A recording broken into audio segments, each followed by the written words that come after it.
Hey everyone, I wanted to talk to you today about something, and I wasn't quite sure if I should do this or not because I already saw a Reddit post complaining about it, and I was like, I kind of like to be the first guy talking about these things, but I decided to do it anyway. It's an issue that's plagued a lot of people for several years now, and so Travis Talks today is about the scheduling communication from Riot Games within League of Legends and maybe broader out in esports, but specifically with Riot Games and League of Legends. So what I mean about that is just you don't really know when things are happening. So as we record this, I should say that it is the Friday, 2 weeks before LCS starts, and only today did we finally see something show up on the LoL Esports webpage that talks all about when this stuff is happening.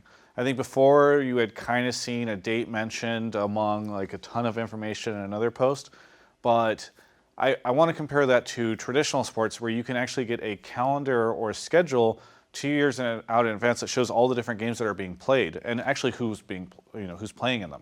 I certainly don't need to know, when Echo Fox is going to be playing against Team Liquid on week 8. But what I would like to know is when and where things are happening this year.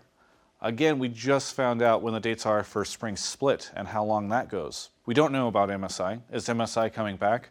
World Championships almost undoubtedly is, but when is it happening and where is it happening? All-Stars, etc. And for fans, this might seem a little frustrating, but for the industry, this is where the real problem ends up happening because companies, sponsors, teams, media outlets, a lot of different people have to figure out what their budget is going to look like for the year, what their schedule is going to look like for the year. Where are they attending? What events are they going to?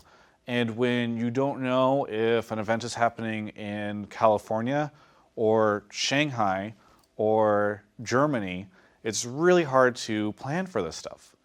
And I am concerned that it's going to hold us back. Again, maybe it's unfair to compare to something like the Olympics or even some of these traditional sports leagues because Riot Games, obviously their esports department is a little bit smaller.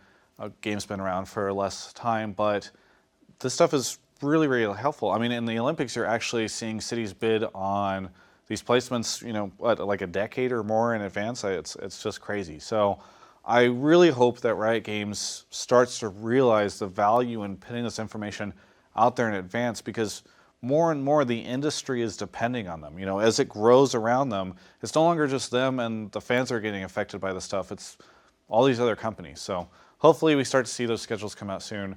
Thank you for watching. You can check out more coverage of all things esports here at Yahoo Esports.